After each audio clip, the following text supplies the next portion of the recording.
नमस्कार बच्चों, आज मैं हिंदी व्याकरण में आपके लिए अविकारी शब्द और उसके 5 भेद लेकर आई हूँ। प्रकार, भेद, रूप आप कुछ भी कह सकते हो। सबसे पहले हम अविकारी शब्द की परिभाषा देख लें। जिन शब्दों में कभी परिवर्तन नहीं होता उन्हें अविकारी शब्द कहते हैं, जैसे यहाँ, वहाँ, और, परंतु, वाह, ओ आदि। अर्थात जिन शब्दों में लिंग, वचन, कारक आदि के कारण कोई परिवर्तन नहीं होता उन्हें अविकारी शब्द कहा जाता है। अब इसके 5 प्रकार कौन कौन से हैं? सबसे पहले है क्रिया विशेषण, संबंध बोधक, सामोच्च बोधक, विस्मय आदि बोधक और निपात। अब हम क्रिया विशेषण की परिभाषा देख लें।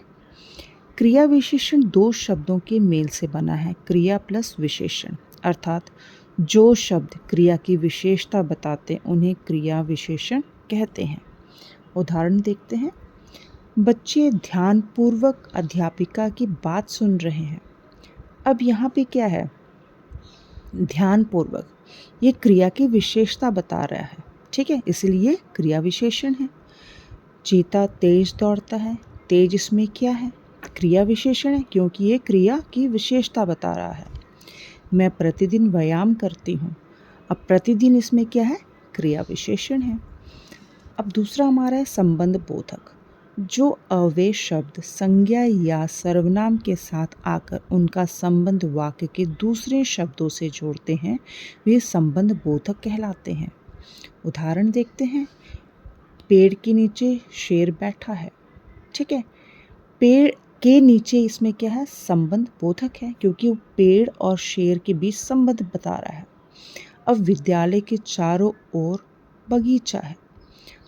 अब के चारों ओर ये क्या है? विद्यालय और बगीचे में संबंध बता रहा है, तो ये संबंध बोधक शब्द हुआ। अब इसका विशेष क्या है? थोड़ा सा हम विशेषताएं देख लें, क्या क्या है इसमें। संबंध बोधक पदों का प्रयोग के, से, की आदि के साथ किया जाता है। संबंध बोधकों का प्रयोग विभक्ति के बिना भी किया जाता है, जैसे चोरी कुछ दिन पहले हुई थी, पीठ पीछे किसी की बुराई मत करो आदि। अब तीसरा है सामोच्च बोधक, इसे हम योजक भी कहते हैं।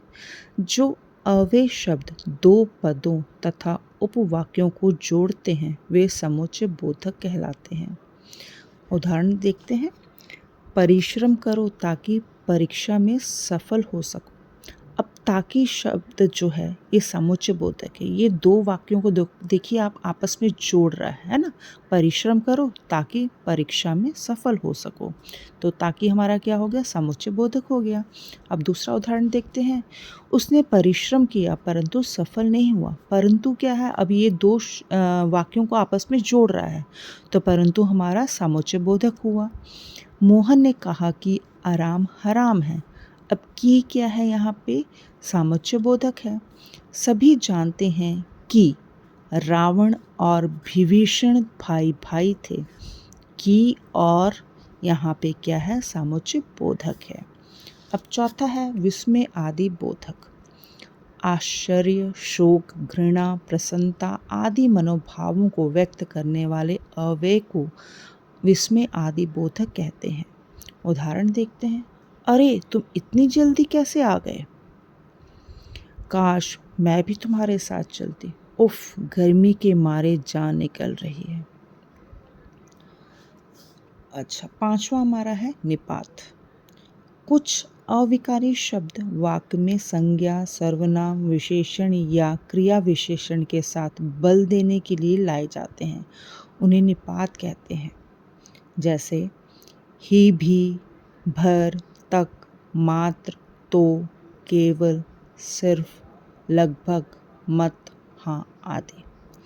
अब उदाहरण से समझते हैं। सुदेश भी हमारे साथ सर्कस देखने जा रहा है। भी क्या है? निपात है यहाँ पर।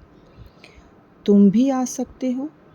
भी क्या है? इसमें निपात है। यह गाड़ी दिल्ली तक जाएगी। तक इसमें क्या है? निपात है। उसने माँ को बताया, तक नहीं। अब इसमें तक क्या है? निपात है। आई होप कि आपको यह क्लास अच्छी लगी होगी। कमेंट, शेयर, लाइक और सब्सक्राइब करना ना भूलें। Thank you.